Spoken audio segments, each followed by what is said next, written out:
नमस्कार साथियों, मैं आपका दोस्त लेखक मोटिवेशनल स्पीकर डॉक्टर उज्जवल पाटनी। रात के 11 बजे थे। 11 बजे अचानक घर की घंटी बजी। रवि चौंक गया, इतनी रात को कौन आया। दरवाजा खोल के घर के बाहर आया तो देखता है कि सामने एक वृद्ध सज्जन खड़े हैं और एक ऑटो पर आए हुए हाँफ रहे तेजी से। और उन सज्जन ने उनसे पूछा, बेटा आपका नाम? बोले रवि। और वृद्ध सज्जन बोले, हे भगवान तेरा लाख लाख शुक्रिया, घर मिल गया। रवि को कुछ समझ नहीं आया। वृद्ध सज्जन ने कहा, पानी मिलेगा? रवि ने बोला, आइए 1 मिनट घर के अंदर आ जाइए। अंदर पानी वगैरह पिलाया। उन वृद्ध सज्जन ने रवि के हाथ में एक चिट्ठी दी। रवि ने वो चिट्ठी को पढ़ा और चिट्ठी को पढ़ के ऑटो वाले को कहा कि भाई साहब आप चले जाओ। और वृद्ध सज्जन का सामान उतार कर घर के अंदर ले आया और कहा, अंकल रात बहुत हो गई है, आप सो जाइए, मैं आपका काम कल सुबह कर दूंगा। उस चिट्ठी में रवि के पिता ने रवि के लिए कुछ लिखा था और वृद्ध सज्जन ने कहा कि आपके पिता ने मुझे भरोसा दिलाया कि मेरा लड़का आपका काम जरूर से जरूर करेगा, आप बिल्कुल बिना किसी चिंता फिकर के चले जाओ। बात यह थी कि उस वृद्ध सज्जन के एकमात्र बेटे का अचानक देहांत सड़क दुर्घटना में हो गया था। बूढ़े और बुढ़िया घर में थे और लालन पालन की दिक्कत होने लग गई थी, दैनिक जीवन के खर्चों की दिक्कत होने लग गई थी। तो वो नहीं चाहते थे अपने बेटे की मृत्यु का कंपेंसेशन लेना, लेकिन उसके बावजूद भी कुछ जब रास्ता नहीं बचा तो उनको लेने का सोचना पड़ा। और जब सोचना पड़ा तो उनको पता चला एक कागज है, वो कागज दिल्ली में जाके उनको सर्टिफाई कराना पड़ेगा। वो सालों साल से वृद्ध सज्जन कभी अपने छोटे से गांव से निकले नहीं थे। दिल्ली उनके लिए बहुत डरावनी, बहुत बड़ी जगह थी। इतने में उनके पुराने मालिक, पुराने बॉस ने अपने बेटे के नाम से एक चिट्ठी बना के दी कि जाओ मेरा बेटा आपकी मदद करेगा। अगले दिन सुबह अंकल उठे, उनको बढ़िया नाश्ता वाश्ता कराया, अपनी गाड़ी में बैठाया। रवि ने छुट्टी ली। छुट्टी लेकर रवि वो ऑफिस में गया। सारी मेहनत मशक्कत करके वो डॉक्यूमेंट फाइनली निकाल लिया। डॉक्यूमेंट निकालने के बाद अंकल की बस की टिकट करा दी। टिकट के साथ मिठाई का एक डब्बा दिया और बस स्टैंड पर छोड़कर निकलने ही वाला था। इतने में वृद्ध सज्जन ने यूं हाथ जोड़कर कहा, रवि तुम्हारे पिता धन्य है कि उन्होंने तुम्हारी जैसी संतान को पैदा किया, और वो धन्य है क्योंकि उन्हें तुम्हारी जैसी संतान मिली। कुछ कहना चाहते हो कि आपके पिता से मैं मैसेज दे दूंगा उनको? मतलब कहना तो मुझे भी बहुत कुछ है, लेकिन यदि आपकी कोई बात पहुंचानी हो तो रवि जाते जाते कहता है, माफ कीजिएगा अंकल, आपसे एक बात कहना चाहता हूं। तो कहिए।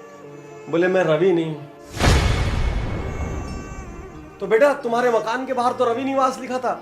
हाँ वो मेरा रवि निवास है, मेरा नाम भी रवि है, लेकिन मैं वो रवि नहीं हूं जिसको आप ढूंढने आए थे। उन वृद्ध सज्जन को कुछ समझ नहीं आया।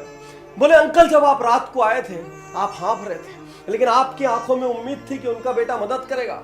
जब मैंने चिट्ठी पढ़ी तो मुझे मेरे पिता का ध्यान आ गया, जिनके लिए मैं जीवन भर कुछ नहीं कर पाया। और मैंने आपके वाले रवि को फोन किया। वो एकदम से हिल गया भीतर तक, क्योंकि वो कहीं बाहर गया हुआ था और 8-10 दिन बाद आने वाला था। मेरे पास हिम्मत नहीं थी आपकी उम्र को देखते हुए, आपके इमोशंस को देखते हुए कि मैं आपको वापस भेज सकूं। और मैंने निर्णय लिया कि मैं आपका ये काम करूंगा। और अब उस वृद्ध व्यक्ति की आंखों से झर झर झर झर आंसू बहने लगे। बोले तुम रवि को जानते भी नहीं हो? बोले अंकल मैं नहीं जानता हूं, आपकी चिट्ठी में फोन नंबर था उसी से लगाया। तुम वो रवि भी नहीं हो? बोले नहीं मैं वो रवि भी नहीं। फिर भी तुमने मेरे लिए छुट्टी ली और इतना किया। कौन कहता है भगवान नहीं होते? कौन कहता है भगवान नहीं होते? कौन कहता है भगवान नहीं होते? कहते हुए बस में चढ़ गए और चले गए। और रवि उस दिन अपने घर पहुंचा और उसको अपने जीवन की सबसे बड़ी, सबसे बढ़िया, सबसे बेहतरीन नींद आई। साथियों हर आदमी दुनिया में अपने रिश्तेदारों की मदद करता है, अपने दोस्तों की मदद करता है, अपने परिवार वालों की मदद करता है, अपने स्टाफ की मदद करता है। बस इतने में उसकी दुनिया खत्म हो जाती है। जो यहां तक भी नहीं करते, आपके लिए तो मैं क्या कहूं, आप तो उस भगवान के प्रति कृतज्ञ भी नहीं है जिसने आपको इस धरती में भेजा है और आपको इस लायक बनाया कि आप किसी के लिए कर सकते हैं। आज मैं हर वीडियो देखने वाले से कहना चाहता हूं, हर उज्जवल पाटनी यूट्यूब चैनल के फैन, फॉलोअर, सब्सक्राइबर से कहना चाहता हूं, जिंदगी में अनेक बार उनकी मदद कीजिए जिनको आप जानते भी नहीं है और आपको पता है ये मदद करके मेरे को बदले में कुछ मिलने वाला भी नहीं है।